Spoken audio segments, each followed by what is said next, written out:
Barker Squire, welcome to Acquiring Minds. Thanks. I'm very happy to be here. Barker, you bought a government contracting business back in 2019, the result of a self-funded search without an SBA loan. We'll get there. And you recently came to a fork in the road, which we might say completes a big chapter in your career as an owner. We'll get there. But let's start off, Barker, with why did you choose to buy a business in the first place? Sure. So I guess I would start my answer for that by thinking back to my time in the Marine Corps. So I, very briefly, from Southern Virginia, went to VMI, commissioned in the Marine Corps, served as an infantry officer for 4 years, had some incredible leadership and management experiences, both stateside and overseas. I got to the end of my 4-year commitment, however, and it kind of, I guess, took stock of where I was at. And by that point, I'd done what I really wanted to do in the Marine Corps and was staring down a lot of bureaucracy, maybe some time at the Pentagon, and maybe 20 years before I could be back in a position where I felt like I could really make the changes and have the complete influence and control over the team and culture that I wanted to have. And so I made that tough decision to leave the Marine Corps with my eyes set on business. I said, hey, here's a way for me to continue doing what I love doing, which is leading people and organizations. And being a history undergrad, a history major in undergrad, I decided to go back to school. I chose the University of Virginia Darden School of Business. It's an outstanding program. I initially went there with the idea of starting a business, and I kicked around some ideas during my first year there. Ultimately felt like that maybe the timing wasn't right for the specific ideas, or they weren't a great fit with my background. So I did take advantage of the internship opportunities, did an internship with Danaher Corporation during my summer between the first and second year there. Had a great experience, but really then got a full-time offer, but confirmed that even some of the best companies in the world really don't have it all figured out. They're just full of smart, hardworking people who are trying to solve problems that are valuable that other people want solved. And so that reoriented me back to this desire to lead a small business. And during my first year at Darden, I'd heard about this whole search kind of concept. And so I decided to really dig into that. I got my hands on all the resources that were out there at that time. Unfortunately, the podcast wasn't around back then, but read the HBR guide to buying a small business, looked at the Stanford primers. I talked to probably 100 different people, successful searchers, unsuccessful searchers, investment bankers, et cetera. And ultimately, confirmed that, hey, search is the way for me to do what I really want to do, keep leading people and organizations. Yeah, I'm happy to go into more detail on, why I chose the self-funded kind of route. Great. That's great, Barker. Thank you for that. So you're at Darden, you're exposed to the search model. You decide to approach this how? Yeah. So I mentioned that I talked with a ton of searchers and looked at the various ways to execute a search. When I was speaking with traditional searchers, a few themes. And by the way, I think the traditional model definitely has a place. It's a great model. Wasn't the perfect model for me, but a few of those themes that kind of came out time and time again were frustration with managing, call it 10 to 15 different investors who are all over the country and who are ultimately the decision makers when it comes to whether a deal is funded or not. The geographic not constraint, but the geographic openness of a traditional search where, maybe you want to live within driving distance of your parents, ideally, but you end up on the other side of the country if that's where the company you find is located. And then I knew that I wanted to have a certain amount of autonomy and control, and to learn that with the traditional search, granted, it's typically a larger business, but searchers are ended up with 25% equity, something like that, at the end of the day. And I was really looking for a situation where I could be the majority owner, even if it meant it was a smaller company. So those are, I'd say, the top things that led me to the self-funded model. To add to geography a bit more, I'm from Virginia. My wife's from North Carolina. We knew we wanted to be ideally in one of those two states, be close to our families, and so all those things, coming together, kind of pointing me towards this approach. Great. So did you begin your search immediately upon graduation? What did your search actually look like? I did. Some advice I'd gotten from others was, hey, just don't worry about starting your search while you're in school. So I did the prep work and got my website up and running, but I didn't really start searching in earnest until after graduation. So I'd say around July of 2017, really kicked my search off in earnest. And you were looking there, according to the geography that you just said, anywhere in Virginia, anywhere in North Carolina, or sort of southern central Virginia, northern central North Carolina sort of thing? So the latter would be, I guess, the ideal kind of place to land, but I'd say anywhere in Virginia or North Carolina, and actually looked in South Carolina at a few companies as well. Yeah. So I was, as open as I could be with geography, but I guess the main thing, we just wanted to be within driving distance of Richmond and Greensboro, where our families are located. And did you have financial parameters? What were your own resources to put toward this? Sure. So in terms of financial parameters for the business, was looking for a business with $500,000 up to about $1.5 million in EBITDA. If I had to go back and do it again today, I'd say I would put the basement number around $750,000 in EBITDA. I'd be up to find a business with $500,000 in EBITDA that was really a true business. But in terms of other resources, first and foremost, I had initially a partner, and then fiance, and then wife, who was incredibly supportive and still is, of the whole kind of crazy process. We met at Darden, actually, and I kicked off my search. She kicked off her career as a consultant with McKinsey. And so I got to, even before we were married, jump on her healthcare, which was a huge help. And other resources, I also had what I'd saved up and invested very diligently while I was in the Marine Corps. I pretty much saved up everything that I earned while I was in the Corps, and knew that would be enough to fund my search and to get me at least part of the way through some equity contribution to a deal. And if you weren't able to get all the way there with the equity, were you open to taking on investors then? Because I'm getting the picture of a very autonomy-minded person, which is so many people in this world. Yeah. I think that's fair. Didn't raise any money up front, but I did start off with a list of 5 potential investors, and by the end of my search, that had grown to 75 potential investors. Oh. They say you ask people for money, they'll give you advice. If you ask people for advice, they'll give you money. I asked a ton of people for advice, and at the end of so many of my conversations, folks were like, which I really appreciated and still do. Folks say, hey, if you find an opportunity in this space or kind of that I can be helpful with, please let me know. So I did have those resources to call on if I did come across a deal that was too large for me to execute on my own. And that's when I really kicked off my search. I didn't think I could do a deal completely on my own. I thought I was going to have some outside capital. I guess, I'm sure, as we'll talk about later, ultimately was able to pull it off by myself with CraneWorks, but didn't anticipate that at the start of my search. And can you share with us how much what was on your balance sheet? What did it look like? I won't give you exact numbers, but a few $100,000.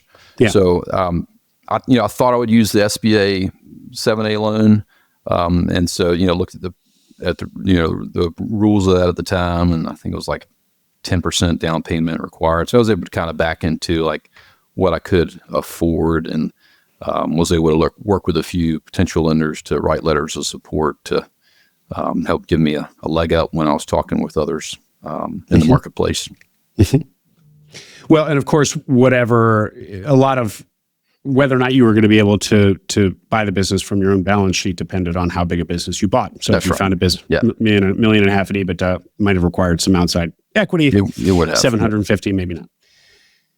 Great. And okay, so did you have an industry focus? We've got geography, we've got size, money, the money piece. What about the industry? So I knew, since I was constraining things a bit with geography, that I might have to be a little bit more flexible when it came to industry. But I had some broad categories I was focused on. So waste removal and mitigation, industrial servicing and inspection, and light manufacturing kind of stand out as three areas that I was focused on, and also that I felt were a good fit for me personally and my background too. I could compare my experience growing up working on my grandparents' farm and taking care of heavy equipment in the Marine Corps to those kind of business categories. Yeah. But they were sort of nice to haves, not need to haves, because That's right. You were constrained by these other geographic constraints. Were really top in size, floor of size. I don't want to jump just yet to the business that you found, Barker, because I want to hear how difficult the search was for you. You considered, of course, we all kind of know that piece is pretty difficult. It can be harder or easier depending, but you found it. In fact, I recall from our pre-call you saying that you found search harder than the actual operations, which kind of is a little bit counter to what we always hear, which is everyone thinks the story ends when you buy the business, and actually it's just beginning. But for you, in fact, becoming an operator felt much more natural after that. Not to say that it's been easy, but searching was really the hardest part of your journey thus far, I think. Fair to say? Yeah, I think that's fair to say. And I can't say I was surprised by how difficult the search was, because I did my due diligence and talk with others who'd been through the process. A lot of people said, "Hey, there's ups and downs." When I explain it to folks now, I say there's a few ups and there's a lot of downs, and just the reality is, it really does take 1.5 years, 2 years, 2.5 years, and looking at thousands of opportunities and saying no and being told no, literally thousands of times, all to get to that one yes, that one situation, that company deal that really makes sense for you and whoever's sitting on the other side of the table. So, and I was doing this, on my own too, not through an accelerator, no fellow searchers to really call on. I had plenty of friends and, unofficial advisors, but this is really just me waking up every day. Hey, this is what I need to do today. To kind of make this happen, keep things moving forward. So when people describe it as a grind, it absolutely is, but it's kind of what it takes. And once I got into operating the business, sure, difficult times, but I love leading people in organizations. So and have a lot more experience with that than going out and trying to find a business to buy. Mm-hmm. Yeah. And so anything to say about the process, or were you just kind of working all the channels that you could, networking, biz, buy, sell, online, et cetera, all the online sites, cultivating relationships with regional brokers, sort of thing? Anything else to say about that? Sure. So one thing I'd heard leading up to my search, and I imagine that you've heard, Will, is, every searcher has their own opinion, on, hey, this is what you got to do, proprietary only or broker only, or, avoid those two channels and just talk to other random people, So when I was starting off my search, I had a channel for each of those, for business brokers and investment bankers, proprietary kind of deals and cold emails, cold calls, and a third channel for other random intermediaries and estate planners, small business bankers, consultants. And I decided I'm just going to track where leads come from over time and see what makes sense, for me and the types of companies that I'm looking for. And several months into my search, I kind of racked and stacked all the deals that I was looking to. Saw that I was getting about 40% of my leads from the investment banker, business broker channel, another 40% from proprietary channel, and the balance from just other random sources. So had some good deal flow, but what was really revealing is when I really ranked the deals that I had looked at up to that point in time, and every single one of the top 5 deals was a brokered deal. And so at that point, I decided to really solely focus on the business broker, investment banker kind of channel, and I sought out ways to help myself stand out in the sea of folks who are looking to buy a business. And so that's pretty striking data. Do you feel like that's generalizable? Are you somebody who, when he talks to other searchers, says, your time is probably best spent not doing proprietary? I explain the numbers just like I explained them to you, and I always add the caveat that I was looking for a smaller business, and this the same pattern may not hold true when you're going up market, when things can be more competitive. You're bumping up against private equity. I still have the sense that focusing on business brokers is a pretty good way to go for businesses that are in this, call it 750,000 to $1.5 million in EBITDA. I had success with it, but I guess I'd encourage people, to maybe do what I did starting off and have a few channels and figure out what's working for you. Because this was when I was searching, 7 years ago now, so things might be a little bit different. Yeah. Well, if anything, on the proprietary piece, it's probably inboxes have gotten more cluttered. Although, so too have inbound to brokers. Brokers are fielding more. It's just noisier across every channel. Exactly. So, Yep. CraneWorks. How'd you finally find it? Tell us about the business. Yep. So found CraneWorks through a phone call to kind of a one-man shop business broker. And I caught him kind of on the right day, the right time, when he was putting the final touches on a SIM, or confidential information memorandum, to ultimately market the business for sale. So I gave him his name was Don, my pitch. Hey, this is who I am, what I'm looking for, and he said, I've got the perfect business for you, and gave me some kind of highlights on it. And he said, you'll be the first person to get the SIM. I don't know if I actually was the first person to, but I'm sure I was one of the first few to get it, and was one of the first people to meet with the sellers of CraneWorks as well. Well, you were making Don's day if you ended up being the buyer, which you did. That's right. It was just really important for searchers to keep in mind. Yeah. And so it was the right business for you. Why? Tell us about it. Yeah. So I'd say it checked a lot of the traditional search fund criteria. So historically profitable, good base of contracted recurring revenues. CraneWorks inspection contracts are typically 3 to 5 years in length. So that gives a buyer a lot of confidence coming in that things aren't going to drop off right away. The business also did and still does primarily serve the military. So CraneWorks did and still does serve a lot of the bases that I trained and served aboard while I was in the Marine Corps. So there was that. CraneWorks was not started by a veteran, was not led by a veteran when I bought the business, but I think that familiarity that I had, with the military kind of helped me stand out as a buyer, and also gave me some confidence too that I know my way around these bases. I kind of know how contracting works behind the scenes, and the business was also headquartered about an hour and a half, 2 hours from where I grew up to. So more or less, in my backyard. I felt like I didn't know any people who worked at CraneWorks, but I had unknowingly driven by it many times on the way to football games and whatnot. And I felt like I could connect, I guess, culturally with the employees of the business as well.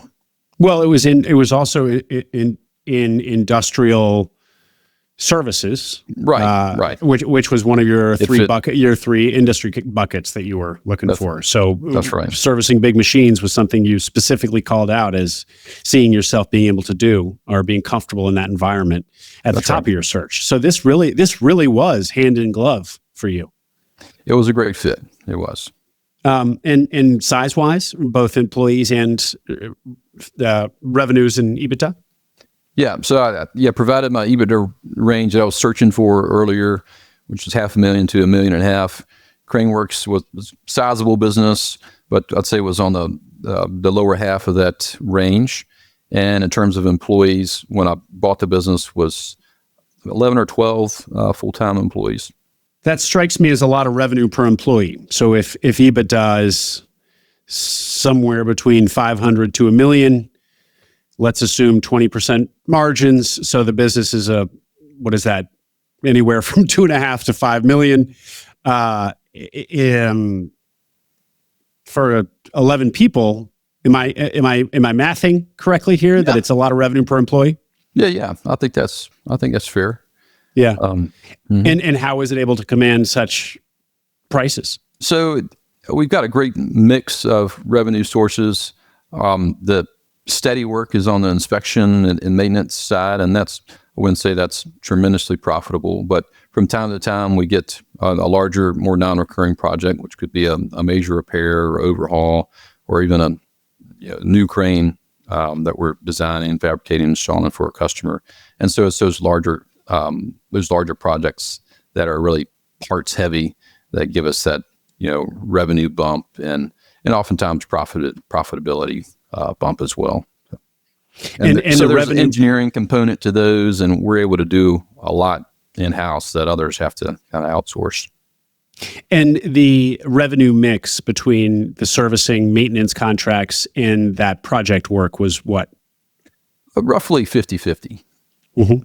And so the 50% that's those recurring contracts, very high quality revenue, but lower margin revenue. Sure. Yeah. And the projects. Okay. So, and that's probably in kind of a service and repair business. Do you feel like this is kind of a pretty typical revenue mix?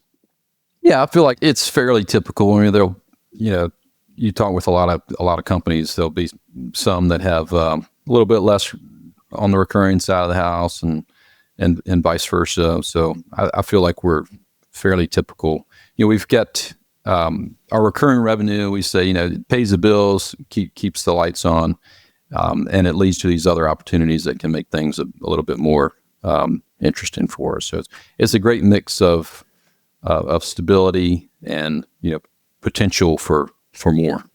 Yeah. Well, I want to get into the operations in your ownership here in a minute, but first, let's hear a little bit more. Let's hear about the deal. But CraneWorks, servicing cranes. This is not cranes that we see on a city skyline. What does it mean exactly, or is it? I mean, what kind of machinery are we talking here when we say crane? Sure. So our core business is servicing overhead cranes for the military. So an overhead crane is one you'd find in a warehouse type environment. It can be fixed or it can be rolling back and forth on tracks, and it's used for picking up engine blocks out of heavy equipment to moving around research projects. So that makes when I bought CraneWorks, made up the majority of the business, that type of crane. We did and still do take care of mobile cranes as well that you'd see typically like alongside the road for construction purposes. Our customers use them to move around. Typically heavy things they're going to test or blow up and see what happens.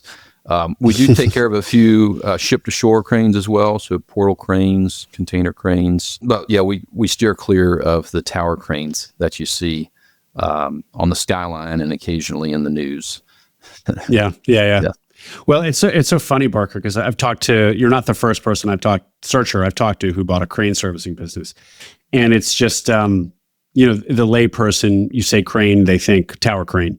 That's right. That's what you see. And turns out that there's all these other types of cranes. Mm-hmm. And not only do they exist, but they're very common. I mean, there's a lot of cranes in industrial environments that a layperson would probably even have a hard time visualizing, but they're everywhere, as it turns out. Okay. All right. And so the business was selling for what, and how did you approach the deal itself? So selling for about a 4x multiple. And in terms of, approach to the deal, I came prepared to my first in-person meeting with the sellers with some good questions, but also with some open ears. And I think that was really critical for me. Ended up, being the successful bidder, to listen for what it was exactly, or why the sellers were selling, which was important, and what it was exactly that they were looking for out of a deal that was presented. Say more about that, please. What do you mean by open ears, please? Sure. Well, I think so. Any kind of transaction like this is fairly significant for most sellers. It's the largest financial transaction that they're and going to be involved in their entire life. You can't take that lightly, and it's really important to hear what's actually behind the reason for the sale. One, that's just part of doing good due diligence, but two, I think that helps you put forth an offer that speaks to that. And I'm talking about the mix of cash now versus later, seller note, yes or no, earnouts, things like that. It's really easy to just come in and say, like, hey, here's here's a big number, or here's the boilerplate deal structure I typically put in front of people. I think if you do that, you're kind of doing a disservice to yourself. And the more that we listen, I'd say in life, the more we set ourselves up for success. I think that's incredibly true for events like this that really are life-changing for everyone who's involved. Well, it's such an important point. It's been made here before, but not often enough. So thank you for making it. The process of buying a business is actually a selling process. Often you're selling yourself. You're selling yourself as buyer, and good selling involves understanding what the other side of the table really wants, and demonstrating how you are the entity to deliver that.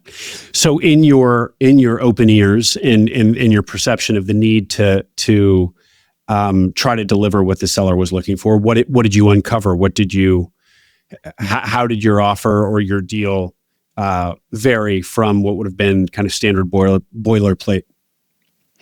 Yep. So I learned that the founder of the business wanted to stay in the business, and that's, I'd say, not the norm. And actually, I recommend against that in most cases.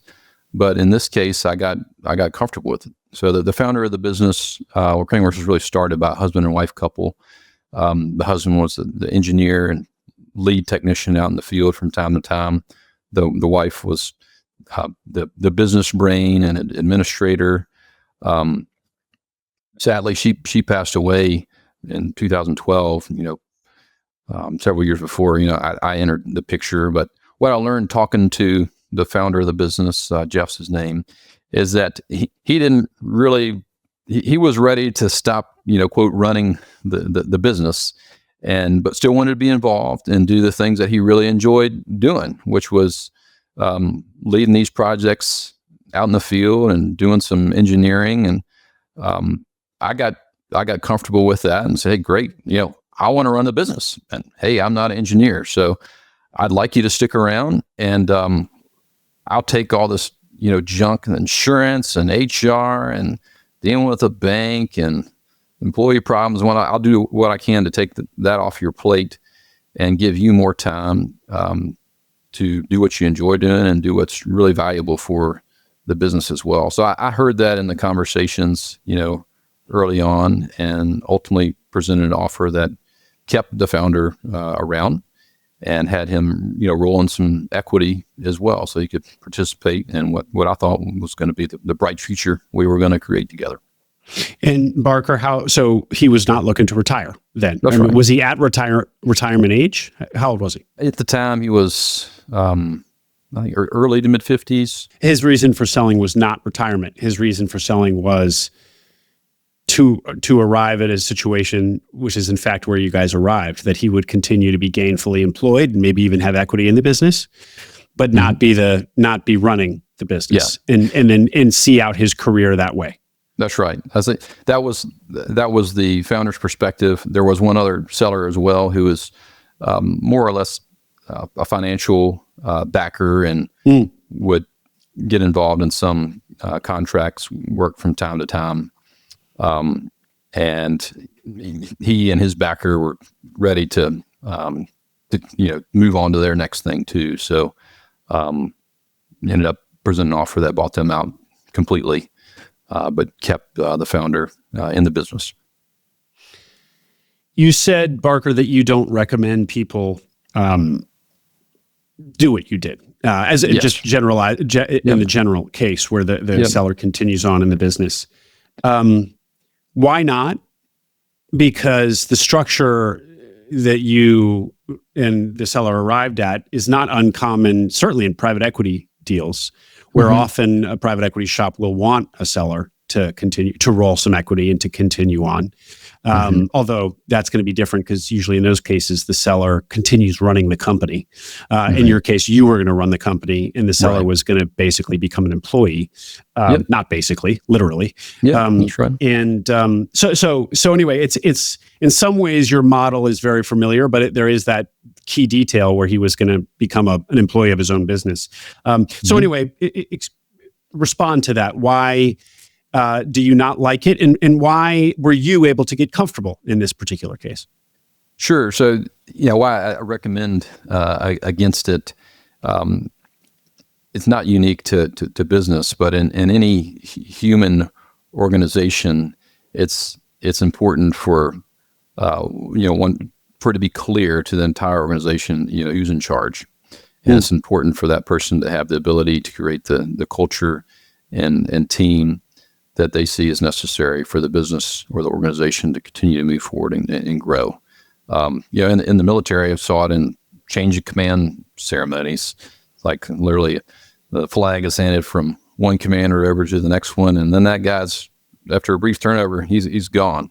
And if there's, two quote, leaders, or in the case of a business, CEOs around, there's a lot of room and opportunity for confusion among employees. Like, hey, who's actually in charge? And this guy, says he's the CEO now, but do I still bring my problems over here? Or who do I listen to? And so there's, by keeping the typical old guy around, you're opening the door to just more chain of command complications. Exactly. Change of command, conflict issues. And a lot of people say like, oh yeah, it's going to be fine, but it's typically not fine. I'd like to say that just from time in the Marine Corps, got a lot of exposure to similar situations. And so, maybe I just got lucky this time. I don't know, but I talked with the founder enough to uncover that, he really didn't want to run the business. I got comfortable with that. And I think that was key and what made this situation unique and has ultimately, led to what continues to be a great partnership that's worked out really well for both of us. Well, you are touching on another kind of wrinkle here, which is that even if you can get comfortable with the seller saying, no, really, I don't want to be the boss. Really, I don't want to be CEO. I really promise to not step on your toes or, I promise to get out of your way. You also have to make sure that the employees play ball too and are able to shift their view of who ownership is from him to you. And that one's harder to diligence. You kind of only know it's going to work once you get in there, start leading, and they are, they do in fact shift their view of who leader is to you. Yep, that's right. Yep. Okay. All right. So he rolled equity. Can you tell us more about the structure of this deal? Yep. So he rolled equity. Yeah, stayed on as employee. He ended up rolling 25%. And I think, something unique about the situation I think you highlighted earlier is that made it, at the time, ineligible for a SBA 7A loan. So for senior debt, the next part of the structure here, I had to go find something else, something really non-conventional for a self-funded search, which was a conventional loan. So I ultimately worked with two regional lenders. Senior debt ended up being about 45% of the deal. The next 20% was seller notes, and the remaining 10% came from me personally. And so finding conventional worked out. It wasn't. Talk to us more about that, because it is so uncommon in self-funded search land, presumably because it's really difficult for a self-funded searcher to find conventional. Although I should stress test that assumption. That may not be as true as we all think. I think you're right that it is difficult. Okay. I think 2019, like the conditions were right for it for whatever reason. It was difficult finding a lender who was open to it, and I reached out to about 25 different financing sources. Wow. And the range of offers I got from lenders was about 300%. I had some banks who are like, "Hey, we'll give you you need a whole lot, but we'll give you a few $100,000." Ultimately, these two regional lenders kind of stepped up to the plate and gave me terms that weren't on par with a 7A loan, but the deal could still work, and I could make it cash flow, make the numbers work. But yeah, it was challenging, and that's, I guess we're coming up on 2 years ago now when the Silicon Valley Bank stuff went down. Yeah, I reached out to some traditional lenders at that time just to kind of see what the market was like for refinance purposes, and all the credit officers had crawled in a hole, and they're like, "We're not lending anything to anybody." And so timing in the market does play a role. On the conventional front, I think more so than the SBA program. I think that's pretty steady and always there as a lending source, since it's of course backed in part by the government. Yeah. And sorry, did you say there was seller note involved? Yes. Yep. There was a seller note involved as well. How much was the seller note? About 20% of the deal. So seller note 20%, seller own 25%. So you had to come up with 55%. That's right. Well, that helped the conventional. It did. That's much more than the 10%. Yeah. Yeah. I mean, you've got 45% accounted for there. Yes. And with your 10% in, that's 55%. So then you're only looking for 45% of the debt. Yeah. Okay. Still difficult though. Well, and that should tell us something, that even with all of that equity that you're bringing to the table, it was difficult. It was difficult even to get just 45% of this business leveraged. Anything more to say about the transaction itself or your early ownership? Yeah, on the transaction, I'll throw out the name of my attorney because he did such a fantastic job. John Gilson, now with Holland & Knight. He's built an incredible practice around representing self-funded searchers, traditional searchers, private equity groups, independent sponsors. He's an incredible. He's a great attorney, but an incredible coach, and he was a fantastic resource and asset throughout the whole process. How do you spell his last name, Barker? Gilson. John Gilson. Great. Yep. And on the accounting due diligence front, John connected me with a local accounting firm that did kind of a limited quality of earnings, and that worked. And then I did as much of the due diligence as I could on my own to figure out value of assets and dig into the contracts of the business, et cetera. Let's fast forward to where things are today. So you closed in 2019? When in 2019? January of 2019. We're at great 6 years. Here we are. 6 years. Yeah. Condense those 6 years into a couple minutes here. How's it gone, this chapter? Yeah. There's really, there's not many chapters. The first chapter is the first 6 months or so. I knew that first really year would be kind of crazy. New business to me, and I'm new to the business. But about a month and a half in, a division within CraneWorks more or less imploded.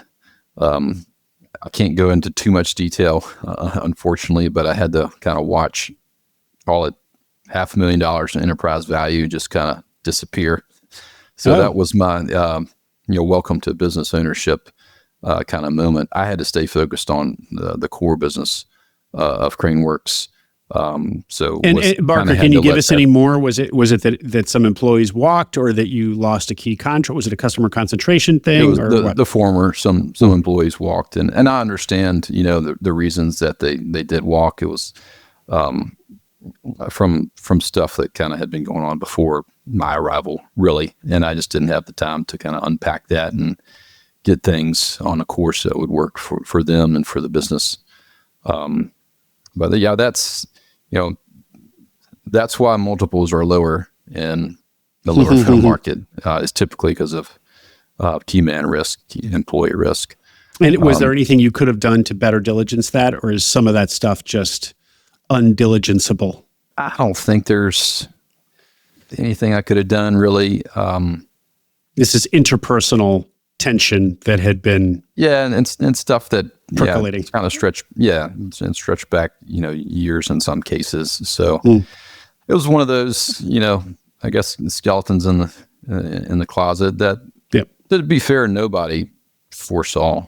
But that was a month and a half in, and then that first 6 month period, sales were not really on track with the prior year. With the business that I bought, so we had some we had to tighten our belt kind of moments early on there. But 6 months in, sure enough, sales picked back up, and I was like, okay, the business that I bought is still here.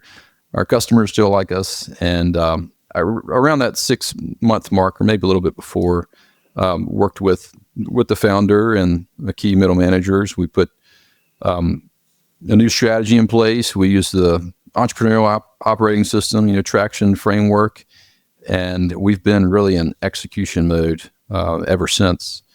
Primarily growing through just trying to do really good work for our customers. So if I had to pick one other stage, it'd probably be where we're at now, which is this period of transition. We did win some big key contracts along the way. We added a mobile crane division. We've done some larger projects. We've gotten more technical, added more engineers to our team, more technicians. But I'm happy to dive into any piece you'd like to. Well, I'd like to hear, Barker, a little bit about just the numbers behind the growth here. Yeah. So what was revenue? I don't think you told me what revenue was. I think you gave me an EBITDA range. Can you share what revenue was? Yeah, I won't give you specifics, but I'll say that today we're about 3x the size we were back in 2019.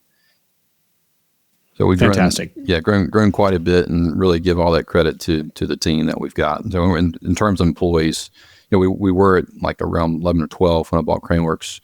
We now have 26 employees, and we've got an outstanding team. And what about EBITDA? Has that grown along proportional to in revenue? Terms of revenue, cranes, not coming up on employees, but just about every way we've grown about 3x. Mm-hmm. Congratulations. Thank you. That's phenomenal. The government contracting space, it's an enormous space. It's a space that's going to be getting a lot of attention from the media as the new administration kicks in here and Elon Musk goes to work.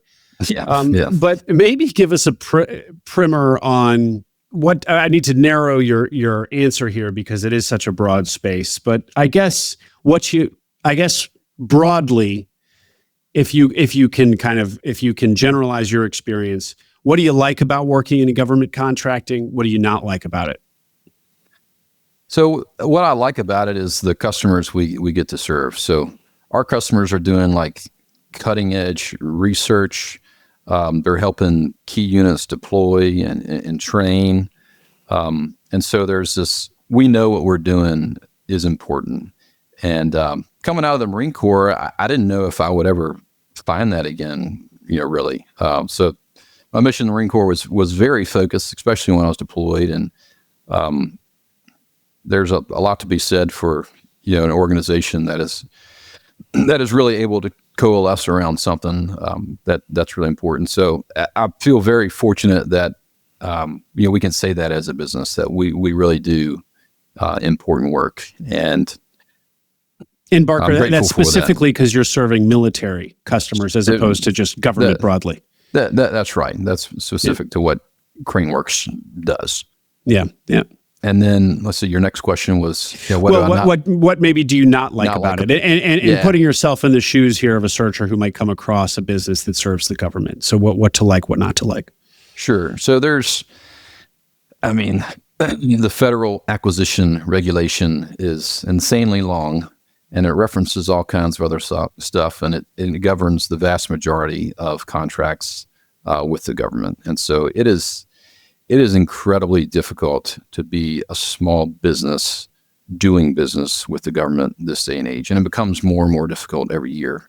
I've never added up the number of pages of regulations and codes that we're subject to, but it's probably like 1 million pages. I mean, it is crazy.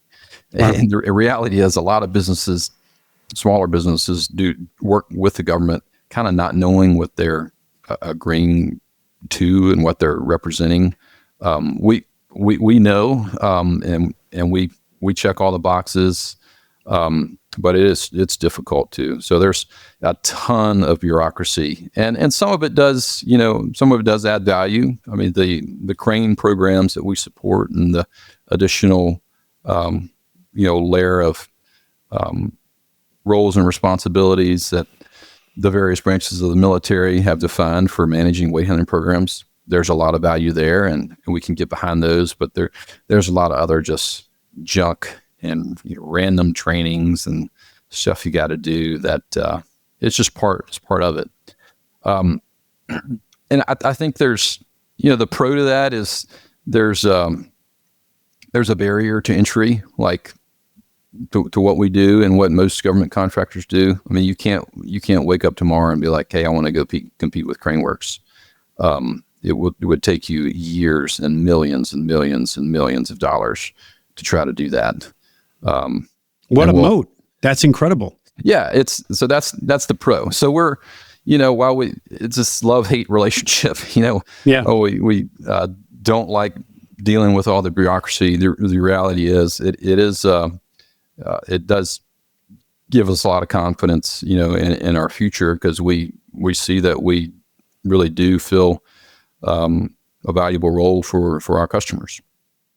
And what about customer concentration? Is that an issue in your business? This would be hard to generalize because under the government contracting umbrella, right. But just in your case, there's some concentration, as there is in any business. But when you kind of look under the hood a bit more, as I of course did during due diligence, you learn that say a business does 70% of their work with the Army. Well, it's probably not all through one contract. It's through a host of different contracts that are funded through a bunch of different programs that you really can think of as individual customers. So there's some concentration, but I'd say it's it's certainly on par with other businesses I looked at when I was doing my search. Mm-hmm. And just going back to the point about this moat of somebody trying to come in and compete with you and serve the same customers and how difficult that would be. I assume that means that to inherit these contracts, it was a stock sale, not an asset sale. That's right. Yep. Yeah. Yep. For this very reason. For this very reason, it's not impossible to do an asset purchase of a government contractor, but it's very challenging. You have to do like it's called novation agreements to get the contracts to transfer over, and there's no guarantee that contracting officers will actually agree to that. So, typically, when you're buying a government contractor, it's typically a stock purchase. Great. And those contracts that we talked about at the top here, or right when we started hearing about CraneWorks, 3 to 5 years. So it's recurring revenue, and those contracts are nice and pretty long. Yeah, yeah. And so that does provide the stability that we are promised by recurring revenue. This is to just tell us your experience of such great recurring revenue. Is it as advertised? Yes, I would say it is. So you can screw it up, but if you're quote buying that recurring revenue and you stick by your side of the bargain, and you continue to fulfill your contracts to the letter and also to the intent that the customer is seeking, which is not always spelled out in contracts, then it puts you in a great spot for certainly, seeing the full life of those contracts, and it puts you in a great position as well to be the awardee when they are resolicited back out on the market again. I want to just hear a little bit more about your 6 years here, and then we'll turn to the future. But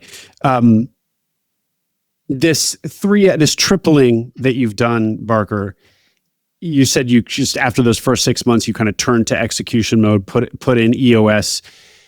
So has it really just kind of been putting one foot in front of the other, following the EOS model, doing a good job, strong leadership, but no master strokes? It's been pretty just kind of a gradual, solid execution over 5.5 years sort of picture? Yeah, okay. I think that's fair. No master strokes, no magic dramatic changes. We just focused on delivering really high quality inspections, maintenance, repairs, engineering, and we've just grown through our existing customers and also through word of mouth. Like we don't have a full-time sales function, and we've really grown about as fast as we wanted to. Safety is incredibly important in our industry. Yeah. We care about our reputation tremendously, and so we've grown up just again about as fast as we would want to. So we've been hesitant to dump gasoline on the fire. We feel like that's we're going really interesting, Barker. Yeah. Because of course that is what all of us are always so focused on. It's like what levers can we pull here? Yes. And in a business like yours, direct sales or a formal sales outreach effort function would be a big priority. And so basically, you could have grown faster, based on market demand, but chose not to because you want to grow right. We want to grow right. Yeah, we're focused on the next, call it 30 years, not the next even 3 years.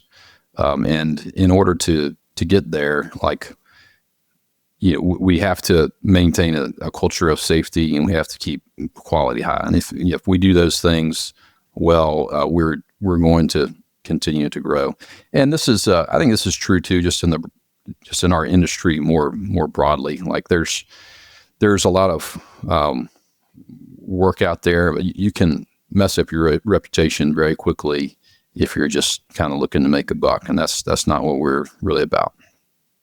You've said safety now a few times, and I remember that from my conversation with other searchers who've acquired a similar business. That crane maintenance is in fact, it's perilous. I mean, there are horrible accidents that happen every year in this industry, and so it's something that indeed I mean, every CEO says safety is a priority, but really, and this is a dangerous job.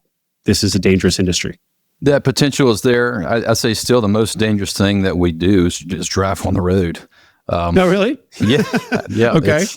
We're up and down 95 quite a bit in Northern Virginia. It's which I know is where you live, Will.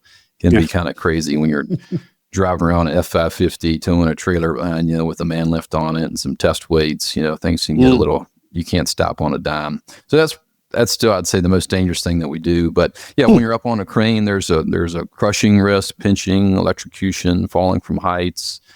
There's all kinds of things that can go wrong. The owner, how has that played out? Being in the business as your employee, the other employees shifting their allegiance, if they will, or who they saw as leader to you. Did we already hit all of that? It played out as we kind of described, or is there more to say about how it's actually gone these last 6 years? Fortunately, it's gone to plan, and the founder of the business, he fulfilled his end of the bargain, and and he actually is semi-retired now. Does a few hours of work for us each week, and we'll go out in the field for key projects that are really a great fit for his background and skill set as well. And he's a huge cheerleader and champion for CraneWorks as a brand, and so I'm so grateful for the opportunity that he really gave me, and continue to be grateful for the support that he provides, me and advice, and provides CraneWorks too. And I think he would say that I held up my end of the bargain too. So it's really worked out well. Well, Barker, you're at risk of making this seem easy. Despite those first 6 months, it feels like these last 5.5 years have gone according to plan, to use your phrase.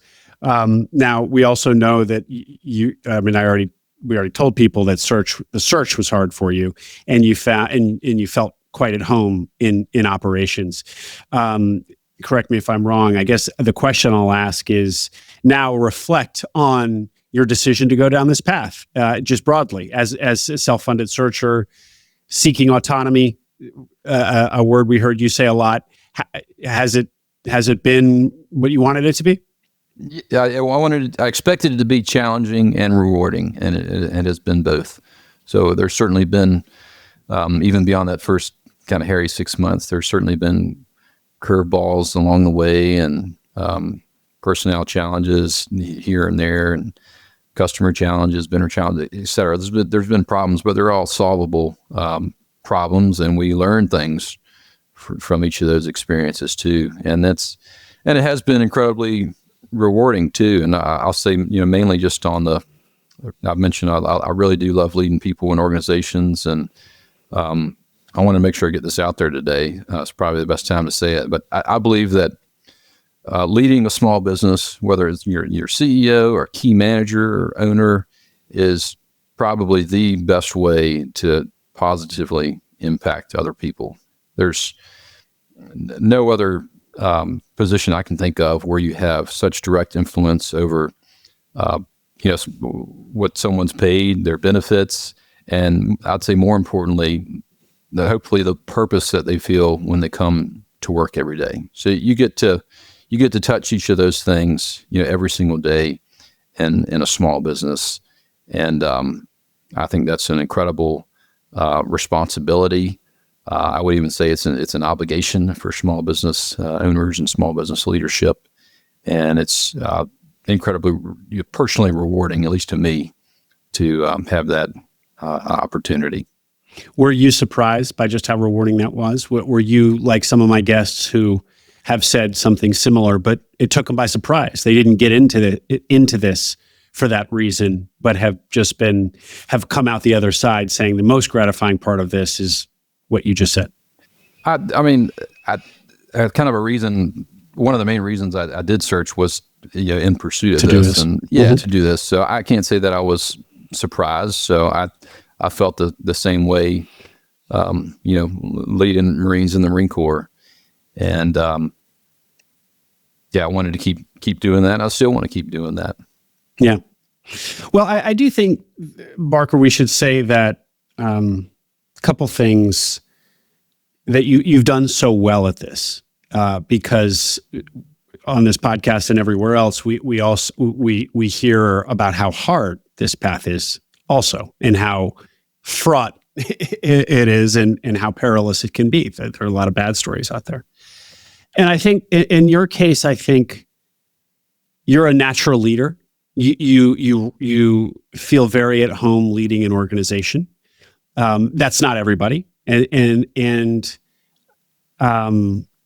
So I think you have a particular talent for this, which probably makes it a more natural way for you to direct your career.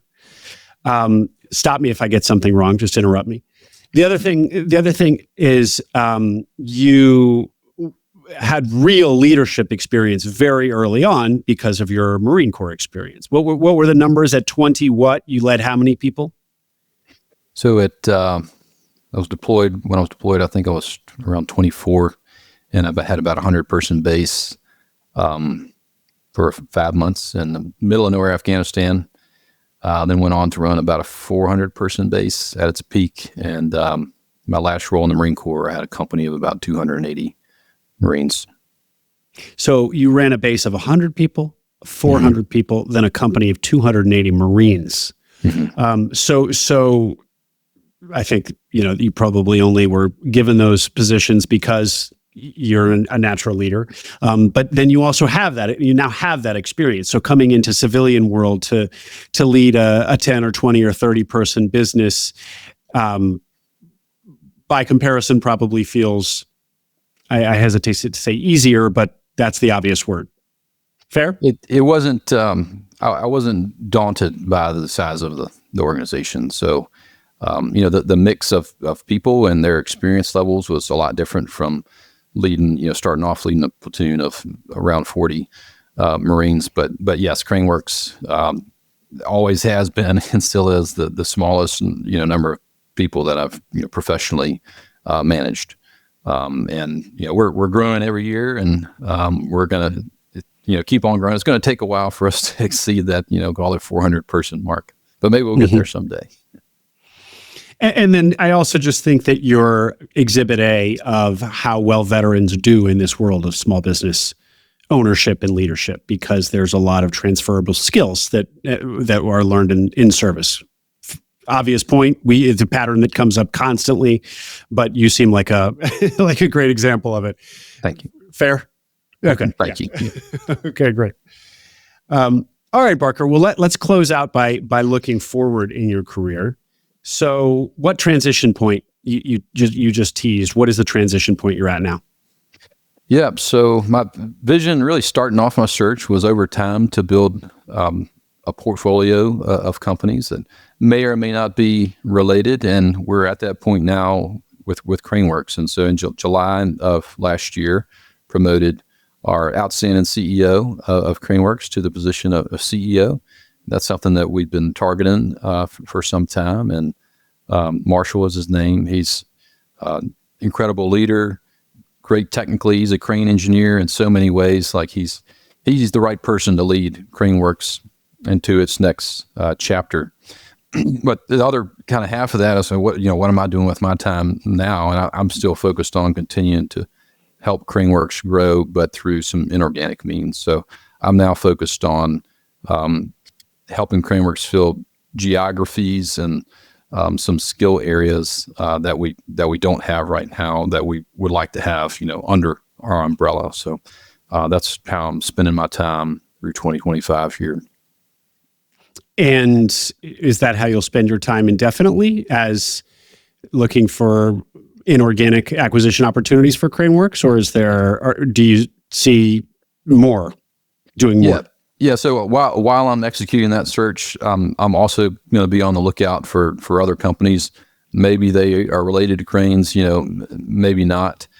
And how I'm thinking about it currently is if I find a business, large enough, especially to have proximity to my home, I'll jump in and operate that business for a number of years, maybe like I've done with CraneWorks. And I'm also staying open to finding opportunities, maybe a little bit smaller, and plugging operators into those companies. So yes, I want to help CraneWorks to continue to grow organically and inorganically. But alongside that, I'm looking to, at some point, add the next company to this, small, I guess you could call it holding company. And so we didn't get at that at the top. You envisioned from the start a small holding company for yourself. That was the long-term vision. Yes, that was the long-term vision. Was not to unlike kind of the traditional search model or the PE firms out there. My vision at the onset was to find high quality businesses that it can keep and hold, ideally indefinitely. And longer term, I see myself holding multiple companies, but still being involved and working with the managers of those companies and supporting them, however I can, to give them the resources that they need to be successful. Well, as you know, Barker, the Holdco fantasy has been trending in recent years, and you haven't done it yet because you have but one, but you are certainly positioned to do it. You now have this 6 years of operating experience and success on top of your military experience. You have a business that we, I think it's fair to say is throwing off a lot of cash. So you have financial optionality. So it seems in your 30s? 36. Yeah. 36. So it seems very realistic that you actually could really build this Holdco. Why do you like that model versus serially buying, building, but exiting a business and kind of parlaying each one into a larger opportunity? You could sell CraneWorks and then go buy a bigger business, and then buy, grow, exit that one, and so on. What appealed to you about a long-term Holdco? Yeah. CraneWorks, and hopefully I can say this about the next business as well, is like it's a great business, and we've spent a lot of time and energy and investing in our team and in our processes and building relationships with customers, et cetera. So, why sell? So why sell? I mean, like it is challenging to go find a business like CraneWorks. So why sell it? There's no guarantee that the future will be as bright as the last 6 years have been, but I certainly believe that they will. CraneWorks has got an incredible trajectory. So exactly, yeah. So why sell?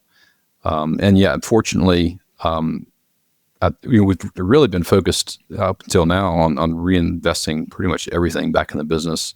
We're at a point now where I do have some optionality and can allocate some resources, outside the business now. So you've been reinvesting most free cash back into the business for these last 6 years? 100% of it. Yeah. Oh, really? So you've just been paying yourself a salary. That's all you've been taking out for Barker's own wallet. That's right. And at times that was reduced to zero because that was the right thing to do. So we didn't hit on that today because we really didn't need to, but that was the right thing to do at the time to get the right people on the team to lead us to our next kind of stage of growth. So how did you finally decide that now was the time that you could step out as CEO and start taking cash out of the business? What was the threshold that was met?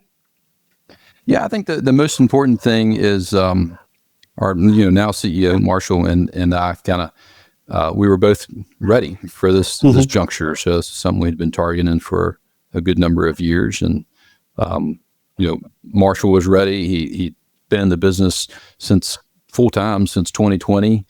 Had started in a few different roles, and most recently as the CEO. So he was ready. I thought he was ready, and I also had gotten to that point where I felt that I could add the most value in this kind of role that I'm in now, where I'm looking not just for that next contract, although I'll still help with that, but looking for that next team to help CraneWorks grow in that manner, inorganically. Exactly. With step changes is serious. That's right. When we talked in the pre-call, you hadn't yet made the decision that you were going to, what you just described, that you were going to look for other acquisitions for CraneWorks and or look for another acquisition for your own Holdco that you yourself, if it was big enough, would go run, or you would partner with a searcher or some other operator to and partner with them and they would run it, which is what you're going to do, to be clear. But the other option had been to become basically an investor, I guess a full-time investor into search. And you chose against that path. You will still look at search deals kind of on the side and will invest as kind of a side thing, but not the main thing. Why did you decide against that? Yeah, I think just at my core, kind of who I am, and I love leading people. I love improving operations, and I felt as that the approach that I'm taking would position me to be a little bit more involved, not in an overbearing way, but I still want the companies that I own to feel like that they're a part of the, Barker Squire family of companies. And it's not just a quote, investment. I didn't kick off a search for a business to make a lot of money, like some people do, and there's nothing wrong with that at all. But I really view the financial side of this process as it's a tool to help us accomplish and achieve our goals. And for me, like what's most important is building outstanding teams that deliver great value to our customers. And I think I wanted to be a little bit closer to that equation than your typical investor is. Well put. Anything we didn't get to today, Barker, that you wanted to voice? Let's see. Where can people download your album? That's right. That's right. Barker's a musician who has, as you described it yourself, Barker, kind of country jazz hybrid. Yeah. Well, the one album I've got out there, which recorded once I left the Marine Corps and I was gearing up for business school. It's got maybe 10 songs on it. About half of them are country and the other half are jazz. So I've kind of got a Frank Sinatra kind of style, and then I've got my own country style as well. So two distinct genres. They're just, I was going to say, not two genres. To publish. Yeah. A standalone country album, standalone jazz album. But yeah, you can go to, I think it's available pretty much everywhere. I used to get a check for like 50 cents each year, for people listening to the music. I've stopped getting that check, but somehow they're still up available for download. So, well, let's go buy some Barker Squire music. Thanks. Everybody streams, everybody, and so he can get a 50-cent check. You said 50 cents or $50? 50 cents. Okay. Yep. Yeah, I think you chose the right career path in acquiring CraneWorks there, Barker. Don't quit your day job. No, but that's really cool. Good to know that about you. Would not have predicted that you're a musician on the side. How could people reach out to you, Barker? LinkedIn's probably the best way. Just feel free to send me a message there. And to be clear, you are interested in connecting with searchers and potentially investing in their deals? Yep. I'll continue. I've done that kind of on the side. As I've ran CraneWorks, and I'll continue to do that. Just won't be my primary focus. So I love talking with searchers, and I'll continue to go to the conferences and be a resource, as so many people have been for me. Great. Barker Squire, thank you very much for your time, sir. Thank you, Will. I hope you enjoyed that interview. Make sure you subscribe to the Acquiring Minds channel below. We are now publishing twice a week. So tons of new interviews and stories to come, stories that will help you along your own path to acquiring a business.